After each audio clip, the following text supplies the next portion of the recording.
Gênesis capítulo 5. Antes eu queria convidar você a orar comigo. Deus nosso Pai, dá-nos a Tua palavra nessa noite, como tens feito. E fala ao nosso coração. E leva-nos mais fundo e mais longe contigo, para a Tua glória. Te pedimos assim em nome de Jesus. Amém. Gênesis capítulo 5, verso 21. Aos 65 anos, Enoque gerou Matusalém. Depois que gerou Matusalém, Enoque andou com Deus 300 anos e gerou outros filhos e filhas. Viveu ao todo 365 anos. Enoque andou com Deus e já não foi encontrado, pois Deus o havia arrebatado. Enoque andou com Deus e já não era mais, pois Deus o havia tomado para si. Viva acima da mediocridade. Na semana passada começamos a conversar sobre esta vida diferenciada para poucas pessoas, porque a maioria de nós estamos mesmo na média. Apenas alguns de nós têm o privilégio de enxergar mais, experimentar mais, conhecer mais, servir mais, desfrutar mais daquilo que Deus tem para nós. Evidentemente que quando falamos viva acima da mediocridade, não estamos estabelecendo o sucesso nos termos da nossa sociedade. Foi impressionante a experiência que tive domingo passado, quando, tendo discorrido sobre Abel e Caim, fui interpelado por uma senhora que disse: pastor, para mim, o modelo de vida acima da mediocridade é o de Caim, não de Abel. Porque Caim constituiu família e construiu uma cidade. Fiquei estarrecido. E disse aquela senhora: mas minha irmã, na Bíblia Sagrada, Abel foi aprovado por Deus e Caim foi reprovado por Deus. Abel foi abençoado por Deus e Caim foi amaldiçoado por Deus.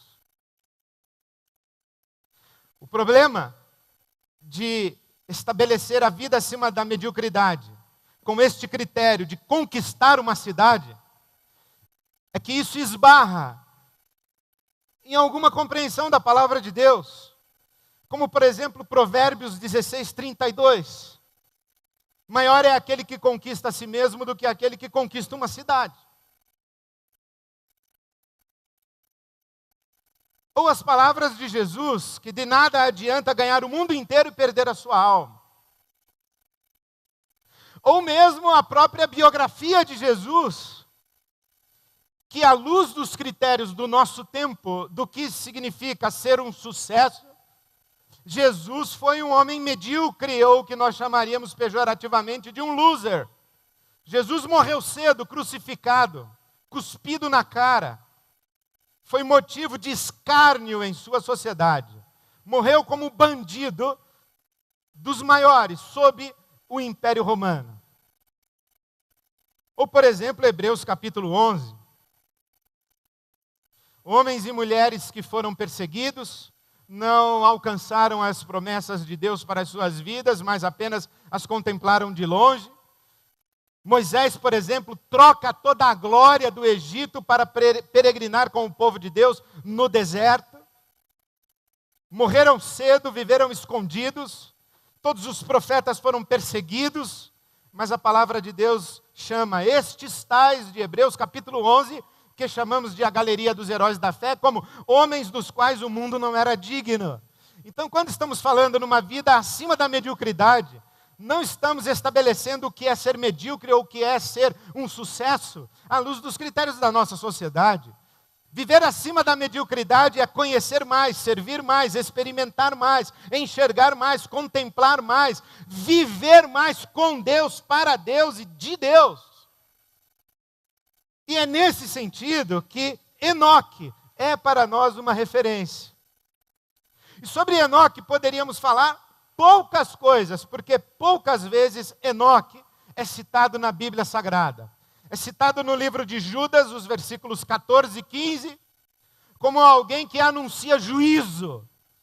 O que significa que Enoque viveu num tempo de corrupção moral e descaso para com o Deus com quem ele anda. Então, falar de Enoque poderia significar viver acima da mediocridade é viver na contramão de seu tempo.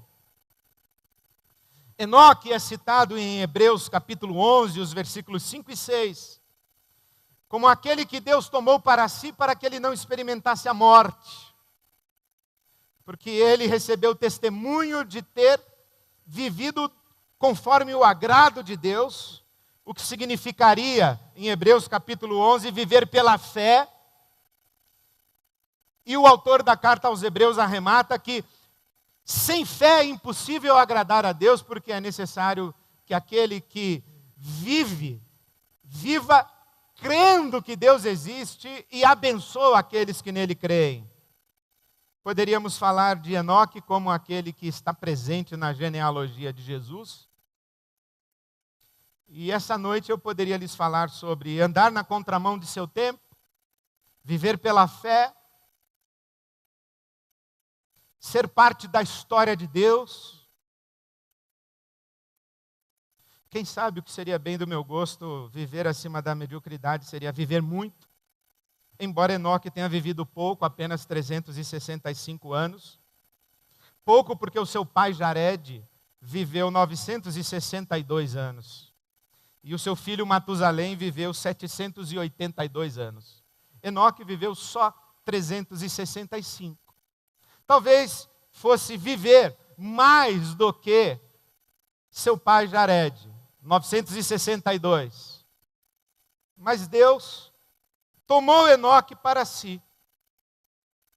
E na tradução do texto de Gênesis, se diz que Enoque andou com Deus e de repente já não era.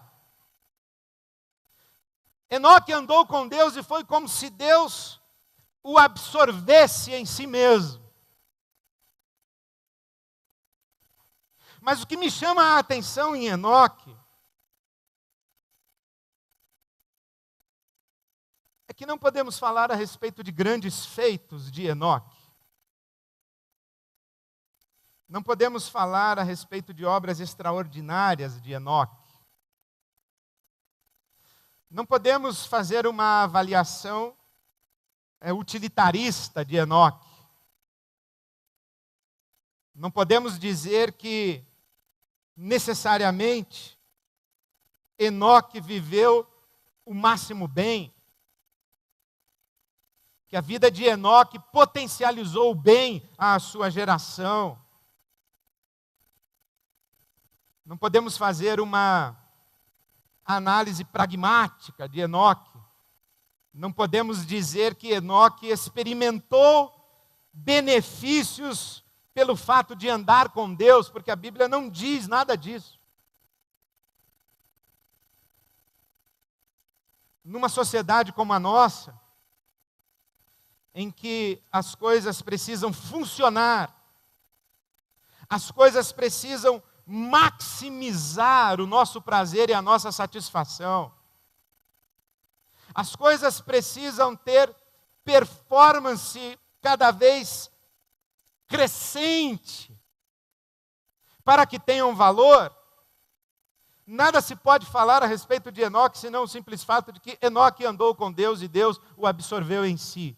O que me chama a atenção ao ler Enoque e ao ver a vida de Enoque, a estas poucas palavras da Bíblia Sagrada sobre Enoque, é que para Enoque, ao que parece, ou pelo menos na minha leitura, Deus foi um fim em si mesmo.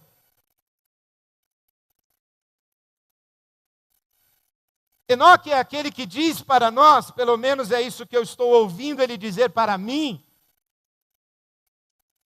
é que quando alguém anda com Deus, esta palavra, ou esta frase, ou esta expressão, ou esse testemunho, merece um ponto final. Eu ando com Deus. Para quê? Eu ando com Deus. Eu ando com Deus. E o que você espera receber de Deus? Ponto final. Eu ando com Deus.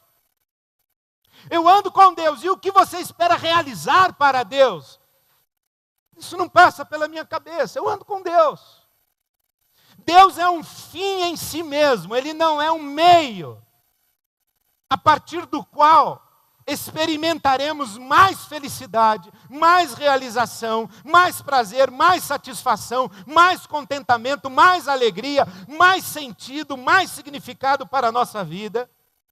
Deus é um fim em si mesmo, não é um meio a partir do qual receberemos respostas às nossas perguntas insolúveis. Deus é um fim em si mesmo. Não precisamos que crença em Deus ou a pessoa de Deus resulte necessariamente em explicações para nos entendermos ao nosso mundo, a dinâmica do cosmos, do universo. Não precisamos disso. Nós andamos com Deus, ponto final. Deus é um fim em si mesmo. Nós andamos com Deus não para fazer grandes feitos em nome de Deus, ainda que para a glória de Deus. Nós simplesmente andamos com Deus. Ponto final. Deus é um fim em si mesmo. Porque quando Deus deixa de ser um fim em si mesmo, e em relação a Ele passamos a nutrir expectativas, as mais legítimas que sejam, passamos a nutrir esperanças, passamos a nutrir explicações, passamos a nutrir sonhos de realizações, ainda que para o reino de Deus e para a glória de Deus. Deus se tornando um meio, acaba de ser feito por nós um ídolo. Deus é um fim em si mesmo.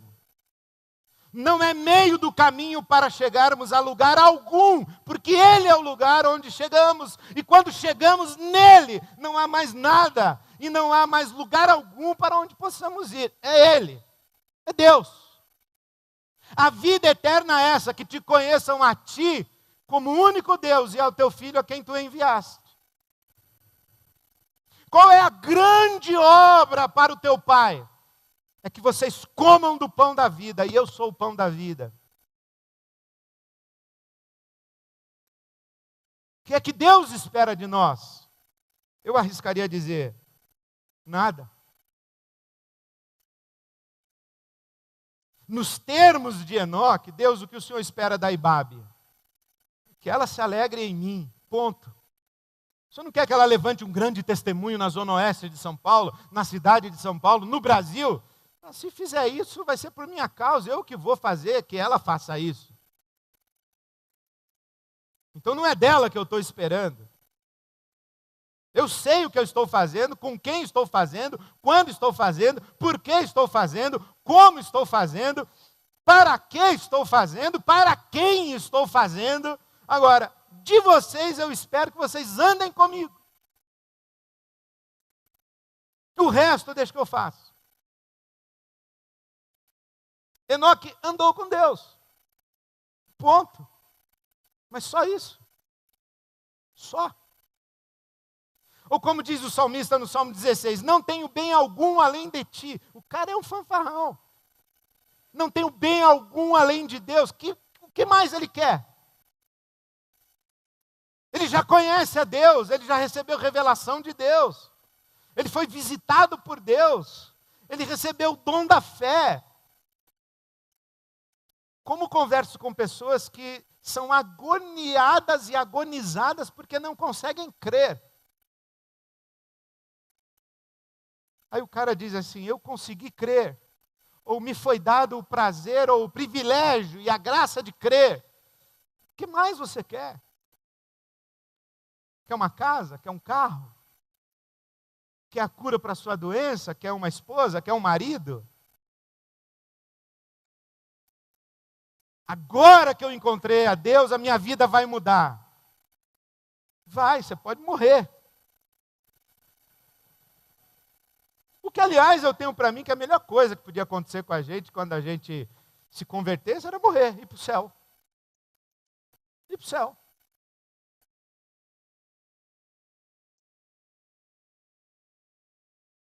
E quando a gente chega em Deus, não tem mais onde chegar, é só Deus. O problema é que a gente chega em Deus na expectativa de que Deus nos leve a algum outro lugar. E quando a gente chega em Deus na expectativa de que Deus nos leve a algum outro lugar, na verdade a nossa busca não é por Deus, é pelo outro lugar onde Ele pode nos levar.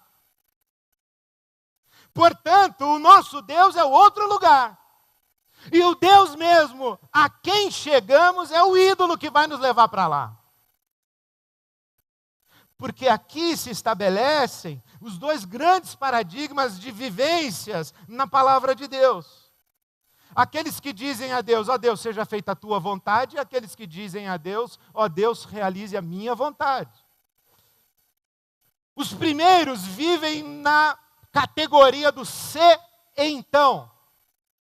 É a turma da fé malandra. É a turma da fé oportunista. É a turma da fé pragmática. É a turma da fé utilitarista. É a turma da fé que tenta instrumentalizar Deus aos seus propósitos. É a turma da fé que barganha com Deus, que negocia com Deus, que estabelece condições para que Deus ocupe o seu lugar, que é singular. São os filhos de Jacó, antes de lutar com Deus. Olha o Jacó antes de lutar com Deus. Ele tem a cara de pau de entrar numa igreja evangélica e fazer a seguinte oração: se Deus estiver comigo, se Deus cuidar de mim nessa viagem que estou fazendo, se Deus me der comida e roupa, se Deus me levar de volta em segurança à casa do meu pai, então Ele será o meu Deus. E eu não duvido que naquela igreja evangélica onde o Jacó estava fazendo essa oração, teve um montão de gente que disse amém. Se então Deus responder a minha oração, então Ele será o meu Deus. Se Deus fizer o que eu espero que Ele faça, então Ele será o meu Deus. Se então. Por que você está em crise de fé? Porque Deus não fez assim, assim, assado. Porque Deus não funcionou como eu esperava. Porque Deus não me deu as respostas que eu estava procurando. Porque Deus não me livrou do meu espinho na carne. Porque Deus não mudou o meu marido, aquele crapo lá daquele meu marido. Porque Deus não evitou o meu divórcio. Porque Deus no banco dos réus. Se então. Mas tem um outro paradigma de viver com Deus. Espero que não seja Deus. Senhor, tem misericórdia.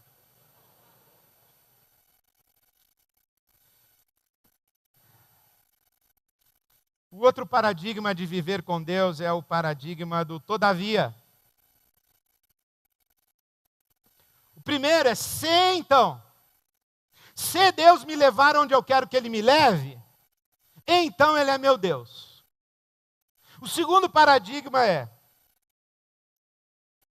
mesmo não florescendo a figueira, mesmo não havendo uvas nas videiras, mesmo falhando a safra de azeitonas, mesmo não havendo produção de alimento nas lavouras, mesmo não havendo ovelhas no curral, mesmo não havendo bois nos estábulos, todavia eu exultarei no Senhor e me alegrarei no Deus da minha salvação.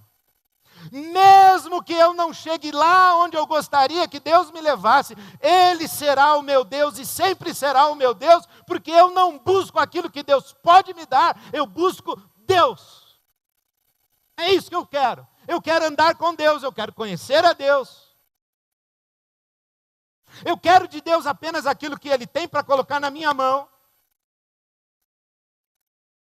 Então, ou você vive no paradigma e na categoria do ser, então, e transforma Deus num meio para chegar onde você quer chegar, e Deus, então, se torna um ídolo manipulado por você, para que Ele conduza a sua vida a seu critério, ou você vive o paradigma do todavia, e se rende às mãos de Deus para que Ele faça de você conforme a vontade dEle. É a oração de Maria.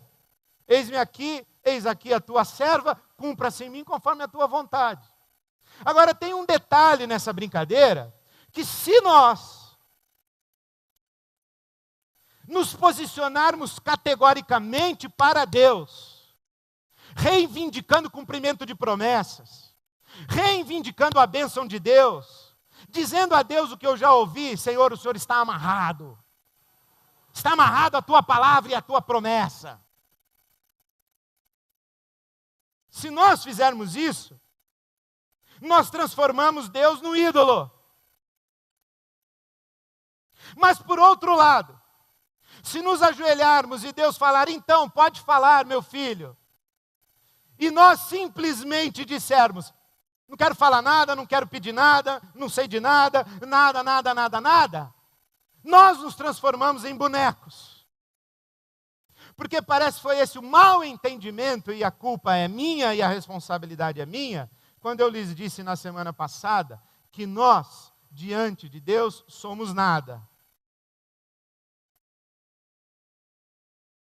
E vivemos apenas sustentados pela graça de Deus. Então, já que eu sou nada, eu fico lá como um nada, esparramado no sofá. Eu sou um nada, tomando suco de laranja, na janela vendo a banda passar, à toa na vida como um nada fica. Não é isso. A sabedoria de Abel é que nós dependemos da graça de Deus para viver, porque Ele, somente Ele, é o ser, e nós vivemos de favor pelo seu amor e a sua graça generosa. Ponto. Agora aqui, com Enoque, e com esse avançar da Escritura para o ser, então, e o todavia, parece que podemos aprender a viver como nada. E a viver tendo Deus como um fim em si mesmo. E como é que podemos fazer isso? Podemos e devemos fazer isso posicionando-nos categoricamente para Deus, porque Deus sim nos criou seres à sua imagem e semelhança, inteligentes, livres, com vontades próprias, com desejos, com anseios, com sonhos. Deus não nos criou amebas, Deus não nos criou robôs, Deus não nos criou bonecos, marionetes. Deus nos dotou dos atributos que Ele mesmo tem em sua personalidade e em seu ser, e compartilhou isso conosco para que pudesse viver conosco uma relação de amor. Então, numa relação de amor, as pessoas se posicionam. Então a gente tem que se posicionar claramente. Não andeis ansiosos por coisa alguma, antes sejam conhecidas diante de Deus as vossas petições com orações e súplicas e ações de graças. Está ansioso, irmão, não consegue dormir? Está ansiosa, irmã, não consegue dormir? Ajoelhe-se e ore. Diga para Deus exatamente o que vai no seu coração. Isso eu me lembro da minha mãe espiritual, a Lídia. Ela me ensinou a orar quando estávamos juntos aconselhando a esposa de um pastor, e aquela senhora dizia assim: agora a igreja deu uma outra casa para a gente morar, eu detesto essa casa, eu detesto a cozinha, eu detesto a louça, eu detesto a mesa da cozinha. A casa que eu morava era que era maravilhosa. Então vamos orar, minha irmã. E aquela esposa do pastor começou a orar: ó Deus, eu te dou graça por essa casa. E a Lídia falou: para, irmã, mentira. A irmã tem que falar a verdade. Posicione-se. Diga para Deus exatamente o que vai no seu coração. Deus, eu detesto essa casa, mas eu te dou graças por ter onde morar. Eu detesto essa louça, mas eu te dou graças por ter o que comer. Diga a verdade. Deus, a ideia de morrer naquela cruz, não estou afim. Se o Senhor puder, aciona o plano B, que essa é a hora. Mais explícito do que isso, e não uma vez só, 3. Sua alma foi tomada de uma angústia de morte, e Jesus, tomado dessa angústia, foi ao Getsemane e disse: Pai, se dependesse da minha escolha agora, o Senhor arrumava um outro jeito de redimir esse universo. Todavia, seja feita a tua vontade, não a minha. Todavia, que incrível que quando nós cristãos hoje oramos, todavia seja feita a tua vontade, nós somos tomados por 2 pensamentos ou por 2 realidades. A primeira é que melou. Você está afim da loirinha e vai orar: Senhor, se for da tua vontade. Imediatamente parece que no seu coração vem um negócio que você vai ter que namorar a moreninha. Que Deus, Ele tem esse prazer de estragar com a sua alegria, de botar você no emprego que você não gosta, para trabalhar com um chefe que você não gosta, morar em cidade que você não gosta, que Deus, Ele fica só esperando você ter uma vontade legal para Ele ir lá estragar.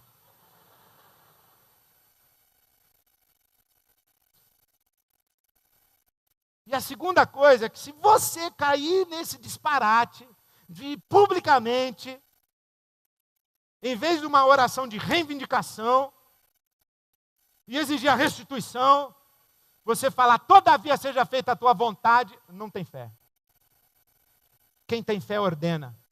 Quem tem fé engravida do desejo. Para.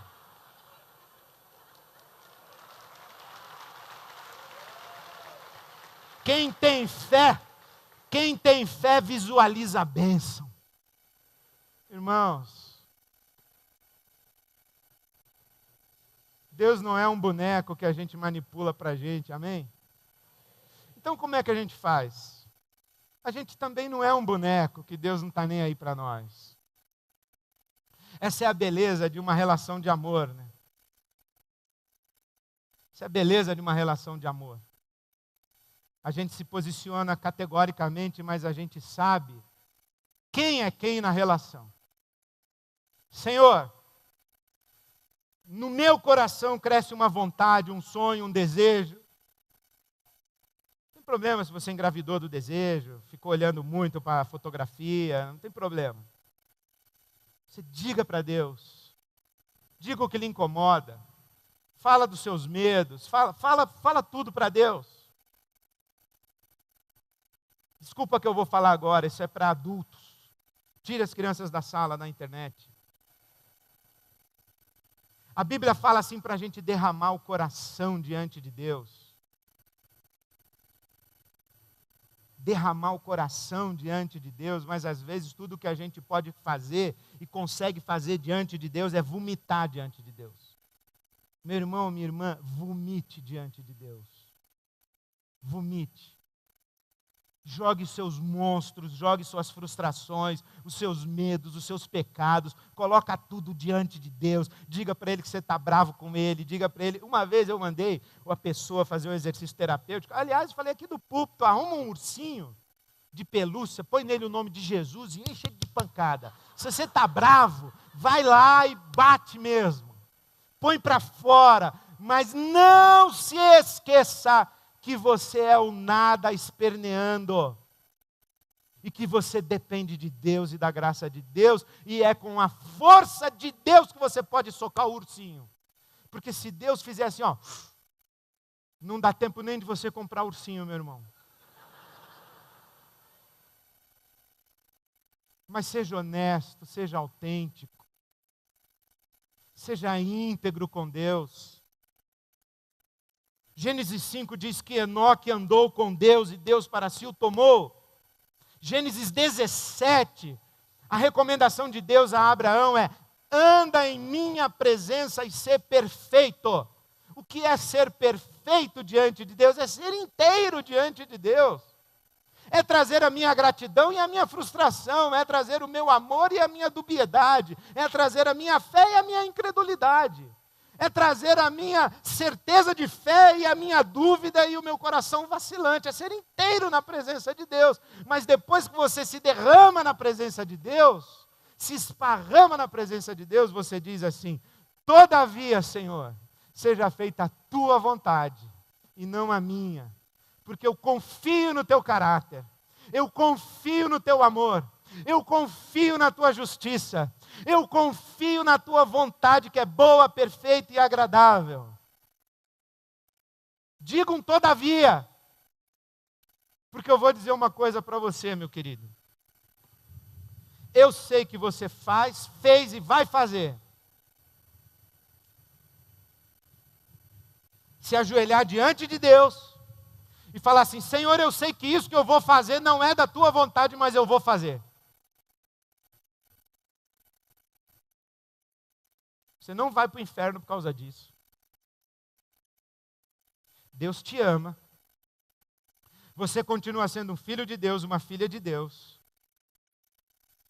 Mas você vai sofrer as sequelas disso. Deus vai te perdoar. Deus vai te acolher. Deus vai te socorrer. Deus vai te amar. Deus vai contigo até o mais profundo da escuridão onde você se meter. Se você sair da vontade de Deus, em vez de você falar, todavia, seja feita a tua vontade, você cair em tentação e fizer a sua própria vontade, prepare-se para as sequelas. Não é possível sair da vontade de Deus sem voltar machucado, ferido, e feridas que às vezes demoram anos para que sejam curadas e saradas e tratadas, não apenas em nós mesmos, mas nas pessoas que nós amamos e que ferimos com o nosso pecado. Então, para viver acima da mediocridade, a gente anda com Deus. E como é que a gente anda com Deus? Posicionando-nos categoricamente e submetendo-nos radicalmente. Para viver acima da mediocridade, é preciso andar com Deus. Como é que a gente anda com Deus? Posicionamento categórico. Senhor, esse aqui é o mais verdadeiro do meu coração que eu posso colocar diante de Ti. Mas submissão radical. Todavia, Senhor, seja feita a Tua vontade, não a minha, porque eu não busco o que está aqui no meu coração. Eu busco o Senhor. Eu não ando na direção do que deseja o meu coração, eu ando na direção do Senhor. Todavia, seja feita a tua vontade e não a minha. Eu queria que nós terminássemos louvando a Deus, um louvor de consagração e de dedicação, dizendo: toma o meu coração, minha vida eu te dou, toma o meu coração, é tudo que eu tenho para te dar, toma o meu coração, está rendido nas tuas mãos, e eu quero falar uma palavra especial para você, que está andando longe da vontade de Deus e sabe que está andando longe da vontade de Deus. Pelo amor de Deus, vem aqui na frente orar e diz assim: Senhor, todavia seja feita a tua vontade, dá-me forças, quebranta o meu coração, abre os meus olhos, liberta-me da minha cegueira, liberta-me da minha obstinação em direção àquilo que não é teu. Liberta-me, Senhor, da minha obsessão pelos desejos do meu coração, e eu quero ter nas mãos apenas o que é teu. Eu quero falar com você, que vai se converter hoje de novo, mais uma vez, à vontade do Senhor, e dizer: todavia, porque tudo que eu quero é Deus. Vamos ficar em pé enquanto nós cantamos. Se você quiser vir aqui à frente, eu tenho muita alegria e prazer de orar com você. Saia do seu lugar e vem para cá.